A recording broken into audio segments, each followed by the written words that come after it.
Welcome! Today, we're not just going through some textbook material. We are putting your clinical reasoning to the ultimate test. This is for the advanced practitioner, a series of tough clinical challenges designed to push your diagnostic skills right to the edge. The quote you see here really says it all. The margin between clinical competence and catastrophic error often rests upon the clinician's ability to interpret subtle hematological markers. The stakes? They couldn't be higher. We're about to walk that fine line where one tiny detail, a single lab value, can change absolutely everything. So here are the rules of the game. I'm going to present 15 complex clinical cases, one right after the other. But here's the catch. I'm not giving you any answers in this explainer. The whole point is to put your expertise on the line. I want you to treat this like your board-level examination. So are you ready? Okay, let's begin with the mysteries of our red blood cells. Think of them as the body's earliest and often most subtle warning systems. Let's see how well you can decode their signals. All right, case number 1. So you've got a 28-year-old female who comes in with angular stomatitis and a sore tongue. Her full blood count shows an MCV of 74 femtoliters. Now, which of the following is the most likely lab finding that is pathognomonic for the early stage of her condition? Is it A, elevated serum erythropoietin, B, falling serum ferritin, C, an increased MCV over 99, or D, decreased serum iron binding capacity? The real key here is that timing. What's the very first thing to change? Let's move on to a question of pure, fundamental physiology. We all know erythropoiesis is this tightly regulated response to hypoxia. So which of the following represents the correct trigger and the site of hormonal release that gets the bone marrow to start pumping out red cells? Is it A, bilirubin from the liver, B, erythropoietin from the kidney, C, heme groups precipitating in the spleen, or D, erythropoietin from the spleen? This is a core mechanism every single practitioner should know cold. Case 3. This one's about applying those red cell indices in a real clinical context. You have a patient, their MCV is 85 femtoliters, and they've got chronic renal failure. So, which category does this fall under, and what's the underlying physiological classification? Your options are A, microcytic anemia, B, macrocytic anemia, C, normocytic anemia, or D, hypochromic anemia. You've got to connect that lab value to the pathology. Here we have a classic presentation. A 45-year-old female presents with glossitis, dysphagia, and a history of hypochromic anemia. You're immediately thinking, this could be Patterson-Brown-Kelly syndrome, right? So which lab finding is the most critical one to confirm that underlying nutritional deficiency? Is it A, increased absorption of heme iron, B, depleted bone marrow hemosiderin stores, C, elevated serum vitamin B12, or D, a decreased red cell distribution width, or RDW? Now for a case where the neurological stakes are incredibly high. You've got a 62-year-old patient, they come in with a burning tongue and paresthesia, and you know there's a high risk of subacute combined degeneration of the spinal cord. So which finding is most consistent with pernicious anemia? Think about it. A, autoantibodies against gastric parietal cells. B, rapid depletion of B12 stores. C, a microcytic blood film. Or D, increased excretion of radio-labeled B12. You really have to focus on the root cause of the condition here. The last question in this section really drills down into the metabolic details. When we're talking about the requirements for iron absorption, which physiological nuance is the most clinically accurate?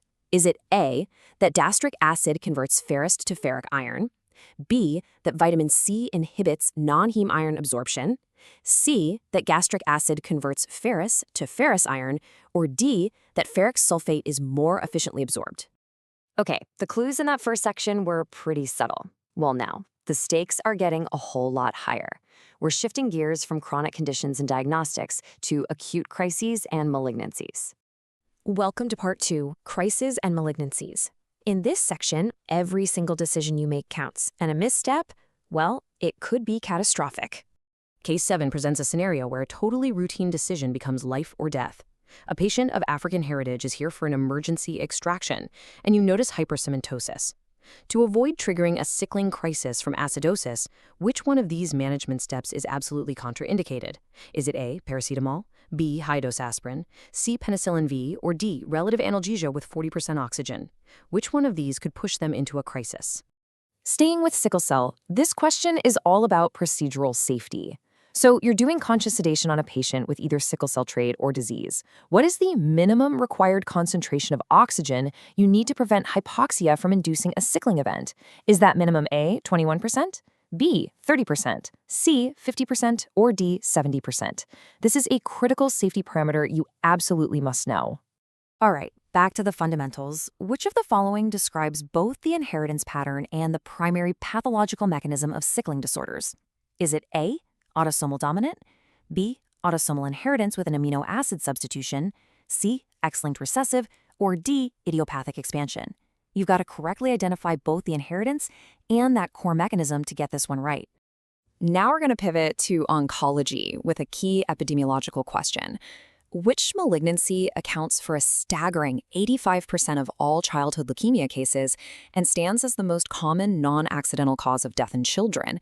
Is it A, CLL, B, AML, C, ALL, or D, CML? This next case is all about connecting a classic histological finding to practical patient care. A 35-year-old male comes in with enlarged rubbery lymph nodes. The histology report comes back. Read Sternberg cells. So which management complication is most likely to directly affect his oral health care? Would it be A, jaw swellings, B, bleeding tendencies and susceptibility to infection, C, hypercementosis, or D, spontaneous recovery?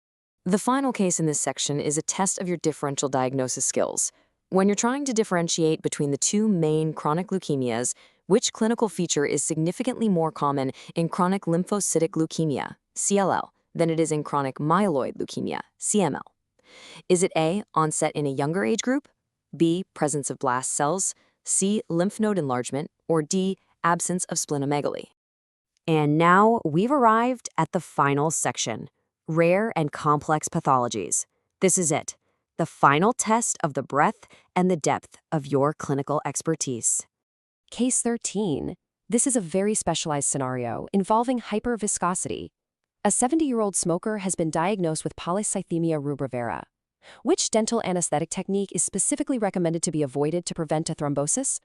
Your options are A, infiltration anesthesia, B, regional nerve blocks, C, conscious sedation with 30% oxygen, or D, topical benzocaine. Okay, let's look at a case of aplastic anemia following exposure to cytotoxic drugs. Which laboratory profile and prognostic outlook are the most accurate for this condition? A, isolated erythrocytosis with excellent survival, B, pancytopenia with a non-functioning marrow and a 50% mortality within 6 months, C, leukocytosis with 90% survival, or D, thrombocytopenia only with 50% mortality within 5 years. And here we are, our final clinical challenge. A patient with Mediterranean heritage has thalassemia major and requires frequent blood transfusions. Which complication from this very treatment modality must you, the clinician, be the most vigilant for? Is it A, subacute combined degeneration of the spinal cord, B, iron overload and potential viral transmission, C, megaloblastic madness, or D, rapid depletion of marrow hemosiderin? And with that, the challenge is complete. 15 cases testing physiology, diagnostics, pharmacology, and patient management. Go ahead and take a moment, review your answers in your head. So, how'd you do? Were your diagnoses correct? How confident are you in your choices? Because this isn't just some academic exercise, is it? A life could truly depend on getting these answers right. So, what were the right answers? You can find the fully explained solutions and the detailed clinical reasoning behind every single choice in our next explainer. We will break down every case, revealing all the subtle clues and critical pathways. Thank you for putting your skills to the test. We'll see you then.